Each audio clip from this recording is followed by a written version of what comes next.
Hi, Women of Welcome.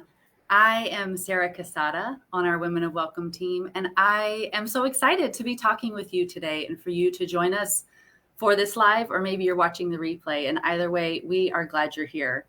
Today, we are talking with Dr. Michelle Reyes, who is an author and a speaker, and she is the Vice President of the Asian American Christian Collaborative.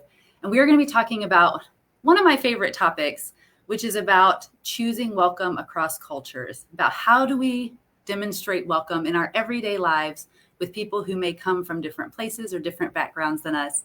And she has so much wisdom to share with us on that topic, so I can't wait for us to get started. But first, I want to welcome anyone who might be new to Women of Welcome. We are a Christian community of women pursuing compassion and Christ-like welcome towards refugees and immigrants. And you're invited to follow us on Facebook and Instagram at Women of Welcome. And if you are looking for a safe place to ask sincere questions or to dialogue with other Christian women who are learning about these topics and policies and questions, we have a private Facebook group that we invite you to join. We don't, nothing is in all capital letters. We don't shout at each other. We really want it to be a place where we dialogue and learn together as a community. So we encourage you to find us there and go deeper with our community. So welcome. We're glad you're here. I am going to bring in Michelle, and she's going to join us. And I just am so excited. Hello, Michelle. Hey, Sarah, what's going on? Welcome, welcome. So glad you're here. So glad that we can have this conversation. Glad to be here. Let's just jump right in, because I think there has been a lot happening in the news recently around these topics of immigration and refugees, particularly with Afghanistan.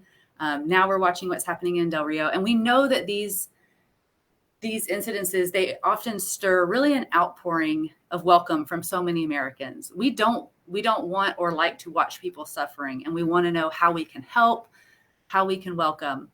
At the same time, we know from history and from other headlines and conversations that there's a lot of fear. There's a lot of questions.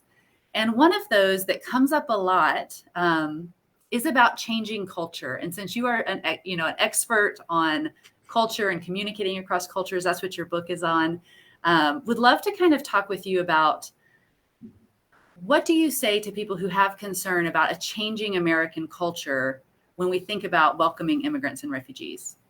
Yeah, that's such a great question. And as you mentioned, every time there's a new wave of immigrants to this country, someone begins talking about, how the new immigrants are going to dilute or change American culture.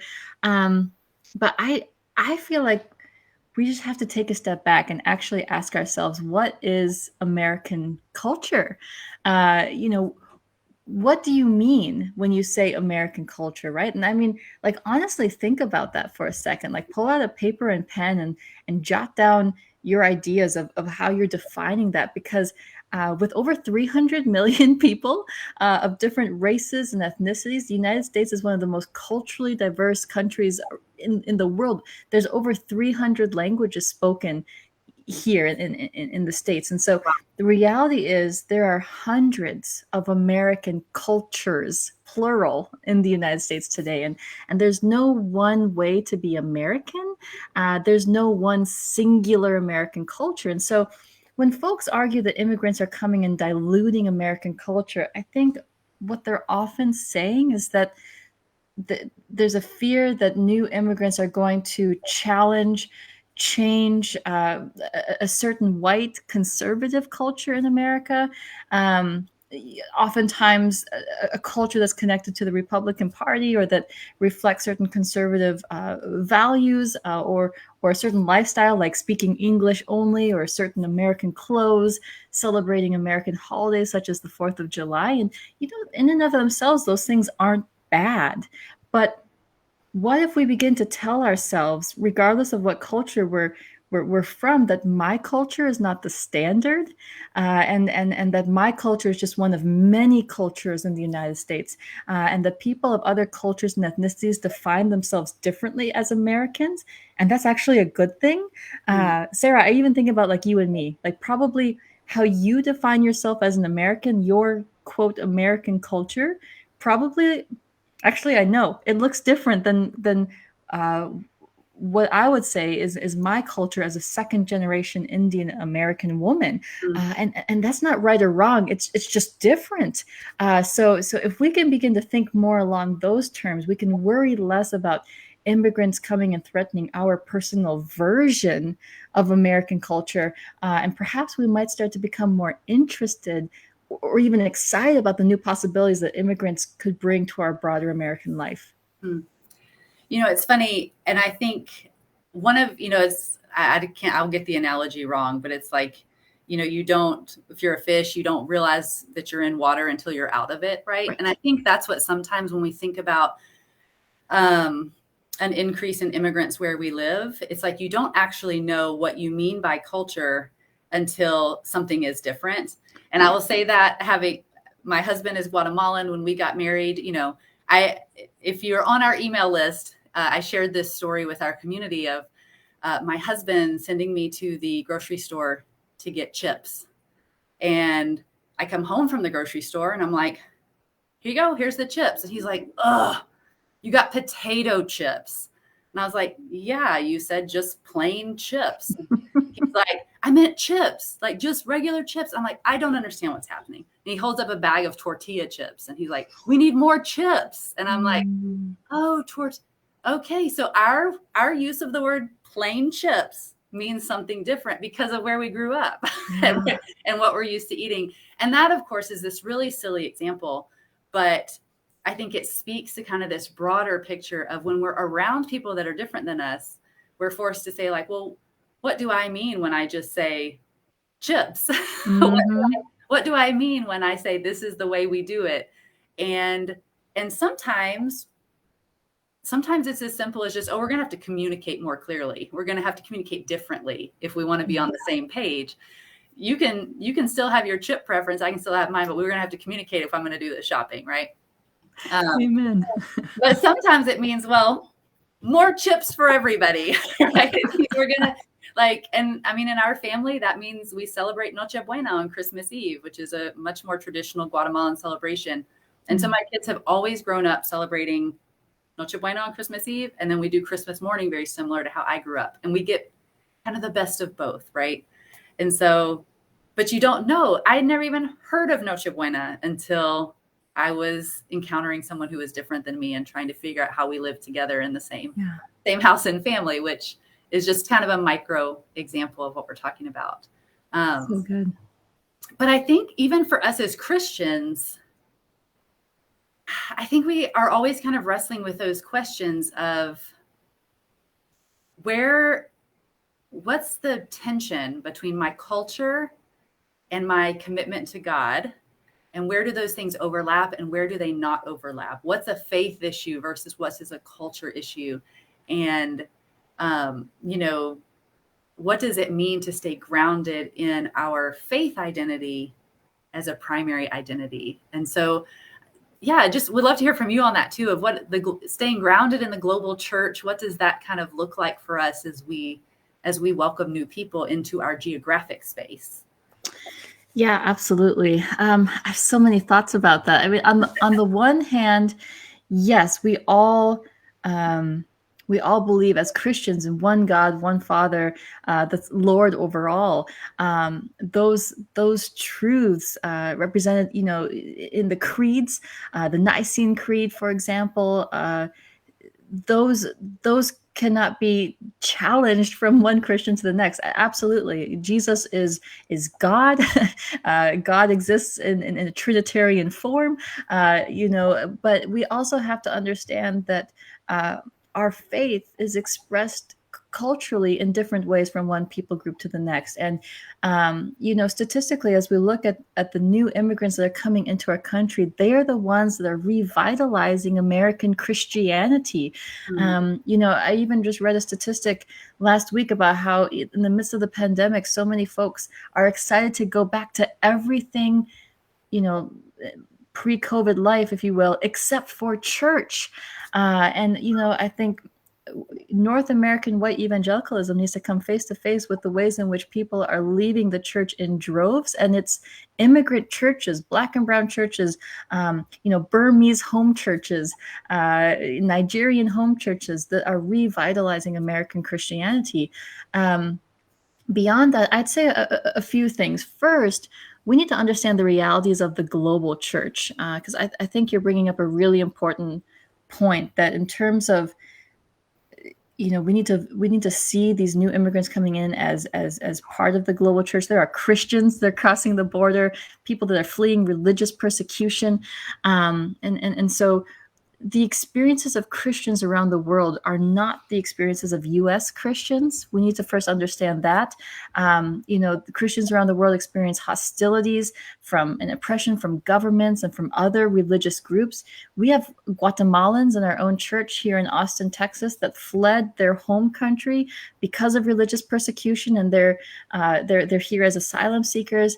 I wrote an article a few years back, actually, called "Seeing Christmas Through the Eyes of the Persecuted Church," and how in countries like Syria, Christmas decorations are either illegal or dangerous because they then become this homing signal for terrorists to target Christians. And so it's worth reflecting on the fact that many in the global church, Christian holidays like Christmas is a time of fear and isolation instead of celebration. I mean, can you even imagine that? Like, we're in September, we're looking forward to Christmas in December. And I think knowing the persecution of the global church, it grounds us, it keeps us humble, and even puts our own perspectives or our own struggles into perspective.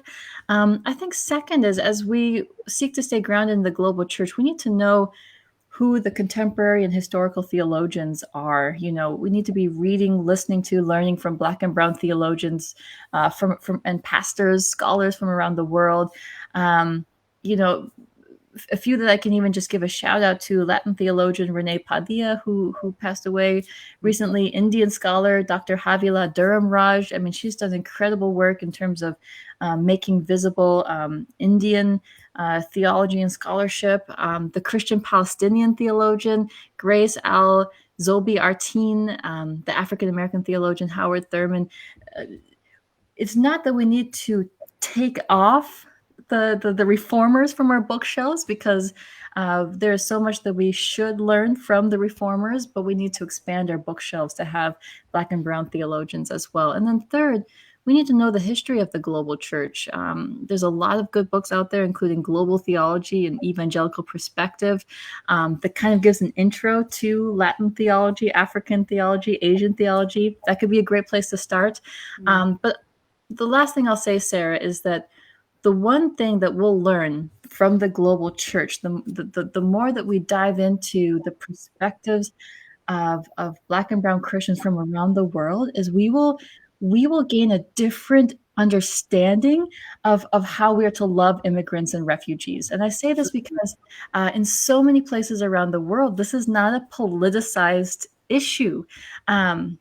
Our church partners with a church in Colombia, and my husband was recently there in Colombia when there was a huge influx of Venezuelan refugees.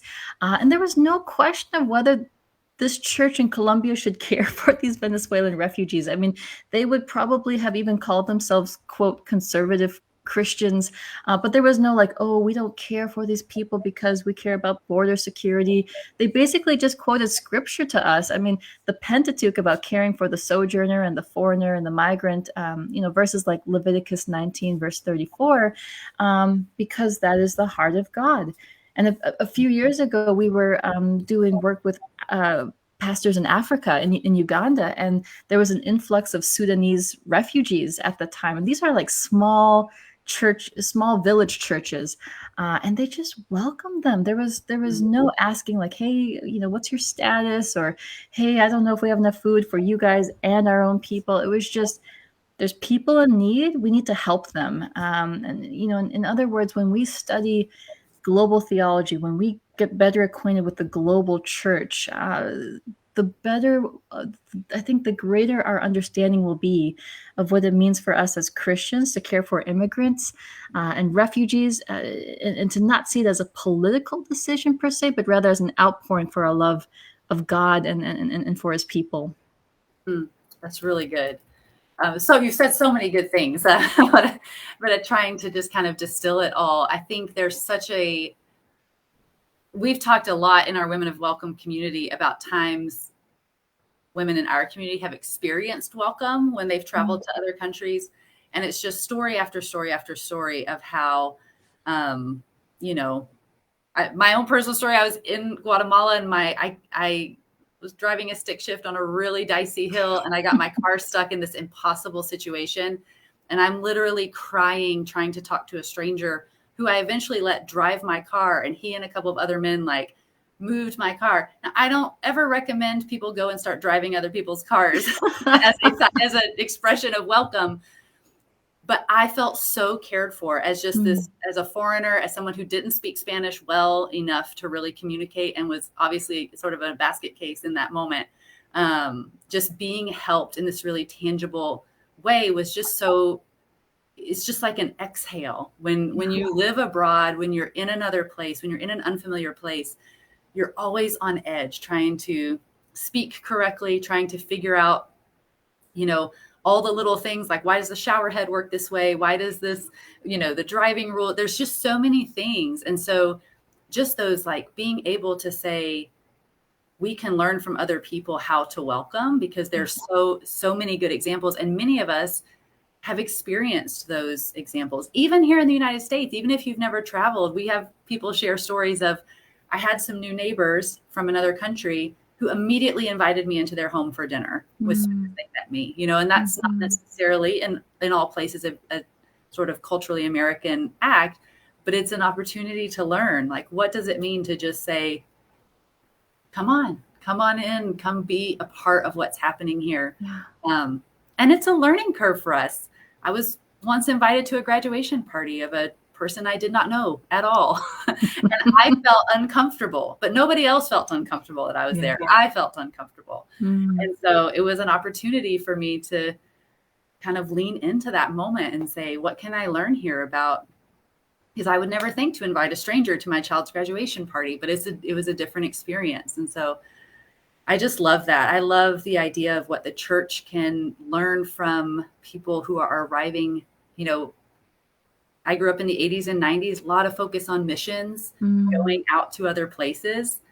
And now we look at people who are coming here, and what does that mean for the church? And how do we engage that well? So yeah, you gave some really great practical tips. I love that, helping us expand our bookshelves and being able to learn from others. Also talking practically, because and we talked about this a little bit before we came on, but for those of you who've been in the Women of Welcome community for a while, we talk a lot about things that are happening in the news. So, we've had lots of conversations about DACA and the DREAM Act, as that has come in and out of the news over the years. Obviously, with Afghanistan and now Del Rio, there's constant conversations about things that are happening around us.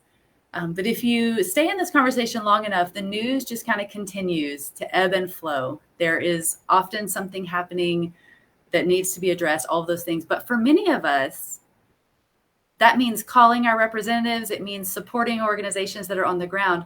But what does it mean for us to welcome the classmate in our child's class and her family? What does it mean for us to welcome the couple that sits in our pews in our Sunday church but doesn't maybe know anybody, right? What does it mean for us to welcome someone in our community who is new? And so you gave some really great practical tips recently on your Instagram account, and we wanted to talk a little bit about those, because I think sometimes we need a script almost of how do we talk to people. We don't want to say the wrong thing. We don't want to make somebody feel uncomfortable, but we want to demonstrate welcome. And so I don't know if I should say my favorite, but I'll say, let's start with one that is super common and is, what are you? That is a question that I have heard people wrestle with. And so talk to us about that. For sure. And I get that question all the time, and I think it's a reality of being bicultural, and a reality for multicultural folks is that because we hold different ethnicities and cultures within us. People can't locate our facial expressions. They can't locate our accent. And so it's like, what are you? And or people guess, right? They're like, are you Turkish? Are you Iranian? You know, are you, like, That is my not last name is Reyes, so like, are you a Latina? You know, and interestingly enough, people don't, unless they're a fellow Indian, they don't necessarily naturally guess that I'm Indian. And so, but I think the question, what are you? It's kind of a conversation stopper, because there's nowhere to go from there. You know, you ask somebody, what are you? And I think there's kind of like that, oh, like I have to now explain myself, and usually the conversation doesn't go beyond that. And so I think in general, the questions we should ask should be more open-ended, where we allow the other person to fill in the blank in a way that feels honoring. And so instead of asking, what are you, to ask, for example, what is your story? Or another one that I mentioned in that IG reel was, instead of asking, you know, where are you from, ask, you know, what are your ethnic roots? Because I recognize different ethnicities, different cultures. They might not feel the same stigma to that question, where are you from? But I think particularly for Asians and Latinos, where we do have family around the world, and at some point our families did immigrate to this country, the question of where are you from makes it feel like we're not equal citizens, like we're not seen as Americans. And I'm like, well, I'm from here, I was born here. Like, I was born in South Carolina. I grew up learning English and playing soccer and celebrating 4th of July just like you. You know, and I think what is hard then is when people have that look of confusion, and then they're like, no, but where are you really from? Like Yeah. were you born in India, or like, is your family from India? And it's kind of, and I recognize most of the time people are very well intentioned. There's nothing, most of the time there's nothing malicious in these questions. People are just trying to like categorize They're each trying to other, get but some footholds and find those moments. But exactly, but it I just think comes it's across in a way that makes the other person feel like the misfit, like the person that's not welcomed or equal. And so my encouragement with these sorts of questions, you know, what is your story? What are your ethnic roots? Is they reflect a certain perspective, and that is that no two people are the same. And I think it's important for us to think about that for a second, even when having conversations about Afghan refugees or Haitian migrants at the border. No two Haitians at the border are the same. No two Afghan refugees coming to our country right now are the same. They have different stories, experiences, lives, perspectives, and the same is true for you know, no two African Americans or Latinos or Asian Americans or Native Americans are the same. And so when we have these more open-ended questions, they equip us to get to know an individual's story, to ask questions that would be honoring to them, kind of like giving them the layup, so to speak, and so we can learn more about how to respectfully engage with the other. Yeah. I think that's so important. And your comment about people are well intentioned, that's why I love that we're having this conversation in this group, because I know I've seen the women's hearts in our community, and they want to be welcoming, but we can sometimes accidentally say things that unintentionally make someone feel uncomfortable. And I'll add too to the where are you from. One that I have often used instead of that is I will ask people, how long have you lived in Atlanta? And the reason I went with that question, and some of this is because of so many years, particularly of working among undocumented people, that question, where are you from, can unintentionally hold an accusation. Yeah. But saying, how long have you lived here, gives people all of the power. They can say 6 months, and that's the end of that conversation. Yeah. But what I find more often is people will tell me, I've lived here 3 years. I'm originally from Costa Rica. Like, they will go ahead and open up about what they would like to share. But if they don't tell me their heritage country or their immigration story, I personally don't ask, because I opened the door, and if you chose not to step through it, I'm not going to kind of go in and grab you. and it's a little passive. Like they might not realize that I'm open to hearing their whole story, but sometimes I just find people who want to share will share, and people who don't can just say, "Oh, I've lived here a year," and you're like, "Oh, cool. How long have you Yes. been going to this church? How long?" You just kind of move on to other things, and I just have just decided that though I may be curious, it's not always my business of people's background and story, especially when I first meet somebody. Yes. And Such a so, good word. Yeah, don't I think that's such a good word because we want to just keep asking questions and like yeah, we because we have these categories we're trying to fill, but like you're saying, the most honoring thing we can do is ask that open-ended question, give them the honor of answering as they will, and then move on. As opposed to continuing to press that point, because some people just, especially on a first interaction, they don't want to tell you their whole life story, and so that's a good word, Sarah. these are hard won, sticking my foot in my mouth kinds of situations. But I'll share two more too and then I'd love to hear others that you have of questions that work or don't work. Um, I no longer say to people, "I love your accent," Mm, and I know that that is a really well intentioned statement. I was well intentioned when I would say that. I love your accent. What I began to understand more as I've spent time with people from different cultures it's almost saying, "You're so different." And some yeah, people really want to be different and they love it. So there's no offense, none of that. Other people are really wanting to blend in, yeah, are really wanting to just belong, feel a part of the group. And by me saying, "Oh, I just love your accent," was unintentionally just highlighting what's different between us. When in reality, when we talk about making friendships, we're always looking for what we have in common with people. That's how you build the foundations of friendships, usually is commonality. And so leading with difference, I was unintentionally kind of keeping people away. Um, and the other one that is kind of interesting, and if you've ever um, gone through a season of unemployment or any of those kinds of things, you know that it's a very American habit to say, "What do you do? What's hmm, what's your job?" We really lead with our employment. And I have found cross culturally, no one ever asks me what I do. No one ever asks me what I do. And it has taught me, kind of to your point earlier about what we can learn about hospitality. People ask me, "How is your mom? yes, How is your sister? yes, How are your nephews?" They go down my whole family roster and never ask me, "What are you working on at work?" hmm, And so for me, it has been a huge learning curve to, when I'm in relationship with people, to not say, "How was your week? How was work this week?" but to say, "How's your family?"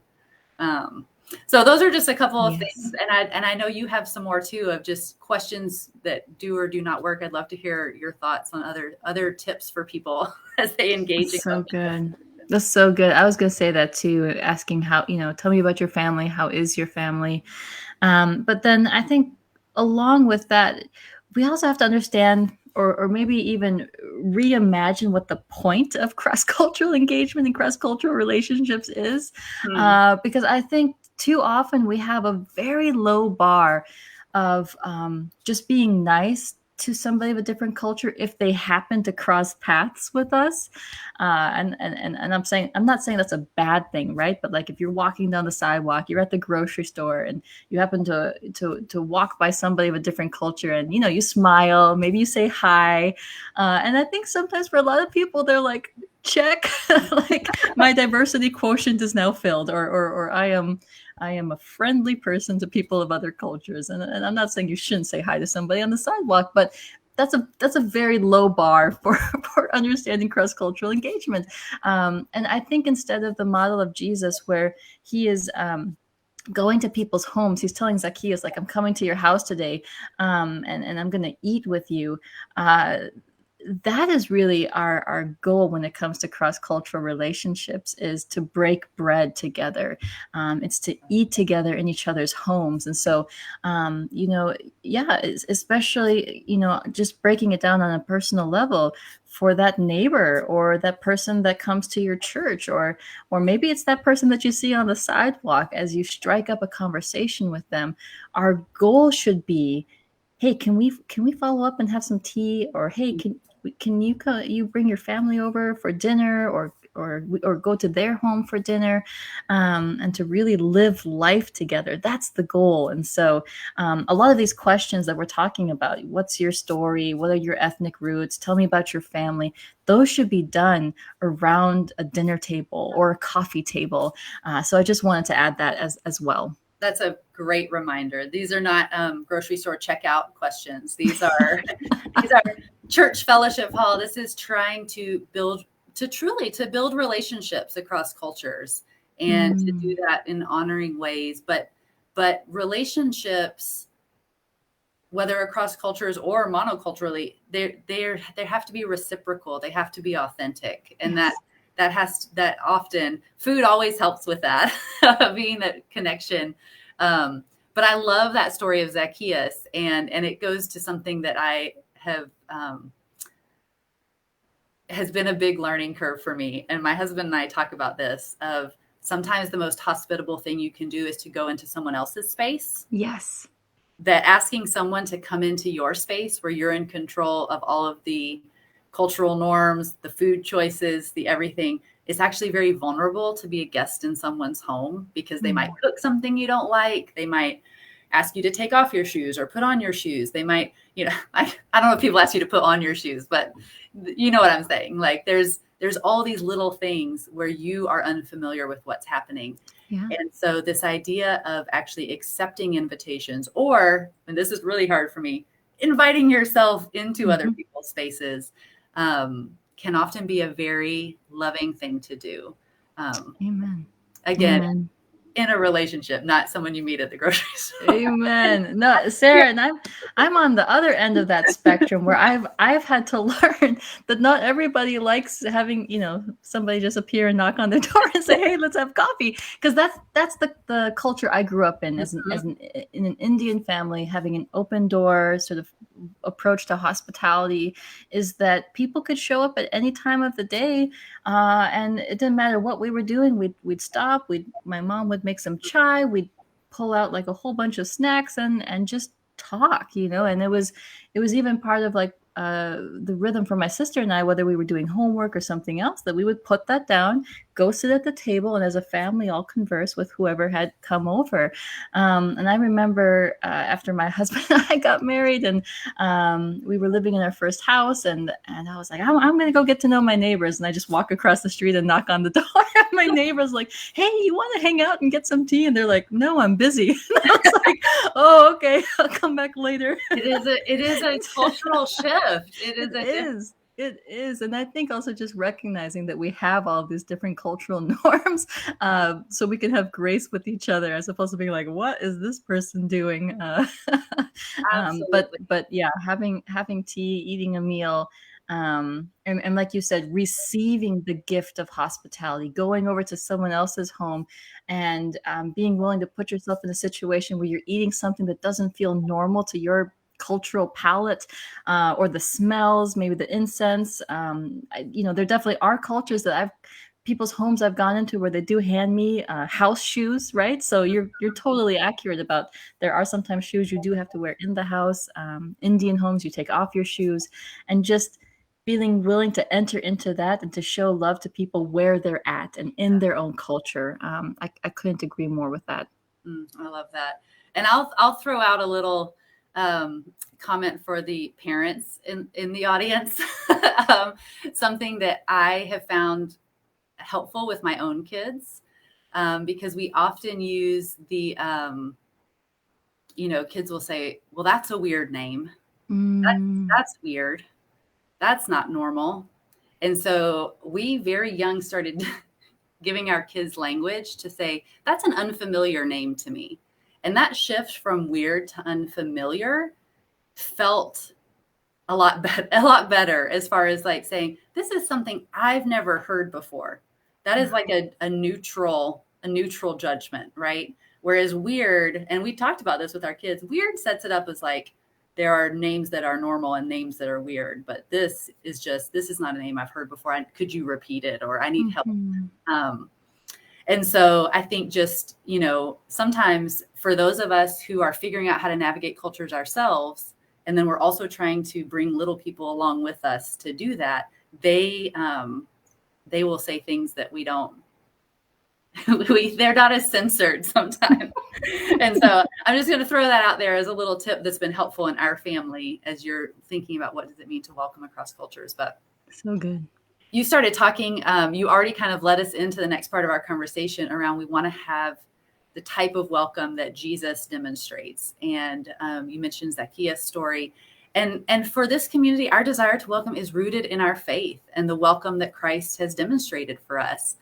And Michelle is one of the contributing writers to our upcoming Bible study, Christ-like Welcome, the life-changing welcome of Jesus, that launches on October 7th.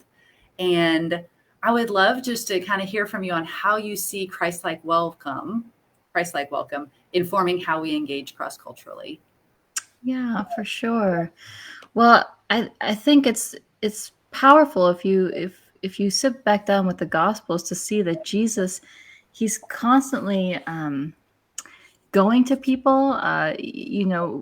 Jesus, his ministry, his mission and ministry, he's constantly on the move. And he's crossing borders and meeting a Samaritan woman at a well in the middle of the day. He's going to Zacchaeus, as I mentioned. We see him going to Tyre and Sidon. These are non-Jewish territories, non-Jewish towns to connect with people of different ethnicities from himself. And we see this in the life of the disciples and the Apostle Paul. They're constantly on journeys and movement. And so I think Jesus's model cuts against the grain of what many of us think about when connecting across cultures today is this idea of welcoming people by going to them. There's an actual active, the welcome is active, if you will. I love that. We welcome people when we are on the move. And so that takes work. That takes a willingness to be uncomfortable, if you will, getting out of our own house, our own neighborhood, going to people where they're at, where they live, whether that means being where they're stuck at the border, where they're in need, like on a street corner, or incoming at a refugee or immigrant service or something like this, is to think about where are the people in my town, and maybe this takes some research, right? Like, I'm in Austin, you're in Atlanta. These are incredibly diverse cities. The suburbs, though, are more diverse than people realize. Absolutely. Do a little research, like, okay, what are the demographics of my town, my suburb? Where do people of other cultures and ethnicities, where are they? Where do they congregate? Where do they shop? Which playgrounds do they play at? Where do they get their hair cut? And how can I move into those spaces, once again, not for the sake of some sort of checklist of like, well, I ran into a Somali refugee today. I guess I've fulfilled my diversity quotient, but with that goal again of striking up conversation, having those open-ended conversations and open-ended questions and potentially getting a meal together. And so I think, long story short, if we want to welcome people of other cultures the way Jesus did, we need to think about where we need to go to meet those people where they're at. Yeah. And he was always freaking out the disciples. And so we just know that that's going to come with the territory. But a lot of what you specifically wrote for our study was around the topic of how Jesus welcomed the forgotten, and would love to kind of know what stood out to you as you kind of dove into that aspect of Jesus's welcome. Yeah, I was excited to write about this week about Christ-like welcome to the forgotten, because that's a topic that's dear to my heart. And I think it was in day one that I talked about how every society has peoples and groups that are forgotten, or ignored. And a person that's been forgotten is someone whose life and experiences are not seen, or known by others. To be forgotten means to no longer be remembered or cared about.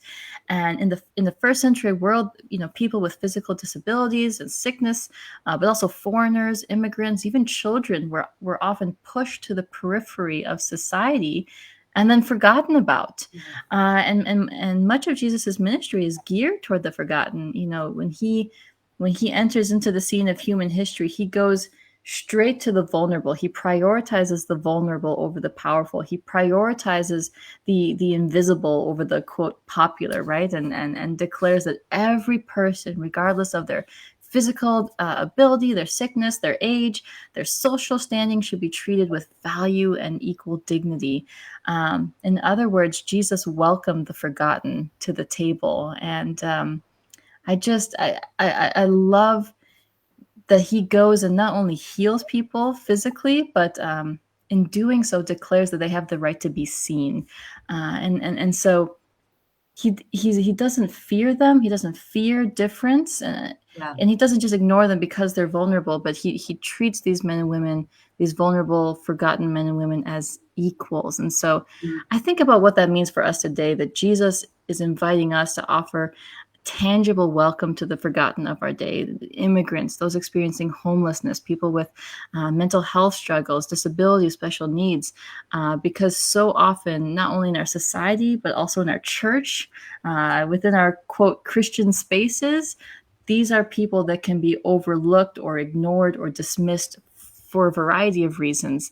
But we can follow in Jesus's footsteps by going to them, right? Becoming proximate to them. I think about how often Jesus lays his hands on people. That his welcome to them includes physical touch. I think that's incredibly powerful. It's a pre-COVID move there. Yes. And so playing an active role in helping people move from unseen to seen. That's Jesus's Christ-like welcome to the forgotten. Oh, that's beautiful. Absolutely. Moving from unseen to seen. And so many of us can relate to that. We just want to be seen and belong to each other, to kind of quote Teresa. I think that is a human desire that we can all relate to. Yeah, I do want to touch on one thing, because I think we kind of started this conversation talking about some of the fears and concerns that people have when we start looking at culture maybe shifting around us, or what that looks like. And you mentioned how Christ-like welcome is active, but there's also an element of Christ-like welcome that is risky. And whether that's kind of like I alluded to earlier about the disciples are often ruffled around Jesus's life choices. We have kind of sometimes relational risk around us when we choose Christ-like welcome. We have other types of concern. Sometimes people have physical concerns, emotional concerns, all these risks that it might feel like to follow Christ's example. What implications do you see for our life today when we think about living in this space of Christ-like welcome? For sure. I mean, Christ-like welcome, this is, in many ways, this is another way of saying loving our neighbor. And loving our neighbor, as you mentioned, should be risky. It should actually be costly. Scripture calls us to put each other's interests above our own. That's Philippians 2:4. Mark 10:45 says that the Son of Man came not to be served, but to serve, and to give his life as a ransom for many. And in many ways, can we say that we're truly loving our neighbor if it never makes us uncomfortable, or if it never actually costs us anything? What kind of love is that? And so I'm not saying we need to intentionally be putting our life at risk or putting ourselves in dangerous situations, but Jesus did shield us from the full weight of sin and death with his body on the cross. And so that is our model. And we need to be asking ourselves, how do we use our own bodies, our resources, our lives, our voices as a shield to care for and protect the vulnerable? And practically, I think this means a few things. One, I think I would love to see more Christians become trained as a protective bystander. And I say that because we live in an age of viral videos. We have seen too many viral videos of Black and brown men and women, including immigrants. There's I'm not recommending this, but there's a really difficult video to watch of an immigrant man named Jesus at a gas station, who gets his phone stolen, and he figures out a way with a payphone to call the police to say, hey, my phone has been stolen, I need help. But he's an undocumented immigrant, and the police come and they treat him as the perpetrator, and he ends up getting beaten up by the police. And all of the videos that we've seen over the last year of anti-Asian racism, there's that horrific video of an Asian American woman in New York being, repeatedly kicked in the head. If that's not bad enough, in the video you actually see the worker at the hotel go and shut the door, and walk away. And that added like a second layer of trauma in watching that video. And so how can we not walk but run towards those who are in physical danger? And all of these pictures that we're seeing about the Haitian migrants being whipped at the border and running for their lives, what can we actively do to help love these precious image bearers who besides just saying, wow, this is horrible, and we're going to pray? Like, what active, costly thing can we be doing right now? And I think there's a lot of great orgs like the Immigration Coalition at the border that's literally driving along paths, handing out water. Shout out to missionaries like Alma Ruth that are doing amazing, care for pregnant mothers and vulnerable teen girls. But for the immigrants in our midst, in our cities, when we see people yelling at them or go home or get out of here, how do we step in, distract, hey, whether that means pretending them, hey, good to see you, hey, you want to go get some coffee, or are you thirsty, let's go get some water, redirect, de-escalate. That's costly love for our neighbor. And the second, I'll just say quickly, is be willing to speak up. When you hear others being put down verbally, condescended to, gaslit, we can show allyship by speaking up with and alongside them. And we can do this in-person situations, or even just general conversations about immigrants in our church, with our family. Man, talking about immigration with our family can be hard, right? And so, how can we trust God and be courageous to say, hey, we need to care for immigrants and refugees. God loves immigrants and refugees. And depending on what church you're at, depending on who your family is or your neighbors, that could be a very costly thing to do. Just saying that could be very risky. But those are two examples of how loving our neighbor will require risk. It may come at great cost to our reputation, to our relationships, and more. But this is the model of Jesus, and this is what he invites us to join him in terms of truly loving our neighbor. Yeah. You've kind of given some different examples, some where there's physical risk and some where there's relational risk. And for many of us, everyone has some of those come easier to different ones of us than others, right? Some are more likely to jump in a physical situation. Some are more likely to jump in relationally. But I think it's this idea that Christ asks us to come pick up our cross and follow him, that I don't love that. Like, I would love for things to be easy and conflict-free and fun. And so thinking about risk, but it really gets to the heart of our faith. Like, do we believe that following Christ might mean sometimes we're uncomfortable, or that sometimes we're in pain, or that sometimes we're suffering? And are we willing to choose that when that's what's being asked of us? And so I think it's a big heart question. And I also appreciate that you kind of mentioned about being trained as, what was the phrase you used? As a protective bystander. Protective bystander, because I do think we forget that there's skills in some of those things. And so I had an experience where someone's driving down the road and just starts screaming anti-immigrant stuff out of their window at the car in front of me. And I am like so thrown, because I'm just trying to get into the IKEA parking lot. Like, my mind is not in a space of like, oh, we need to have an altercation. And I'm just flustered. That's my kind of response. Like, I'm just flustered. and I'm shaking, and I did nothing. Of course, we were in cars. It was a little hard to do anything, but I look back on an experience like that, or experiences where you're in person, and if you don't have some of those, skills or tools to kind of know how to respond. I love what you said of just distracting people, saying, "Hey, do you want to go get some water?" Just even that basic thing is really tangible. So that's helpful to think about. For sure. And Sarah, I've actually been in situations like that in the car. And honestly, like a simple, easy thing to do is just pull out your camera or your phone, pull up alongside the person that's shouting the racist stuff, and just show them that you're recording. And in both of the two different situations that I was in where that was happening to somebody else, as soon as they saw that they were being recorded, they immediately, drove. Took their truck and I think there was trucks both times, but then drove away. And so even just some things, you're not actually engaging the perpetrator, but you're saying, "Hey, I'm watching, and this is being recorded," and that's another kind of peace-filled way to de-escalate the situation.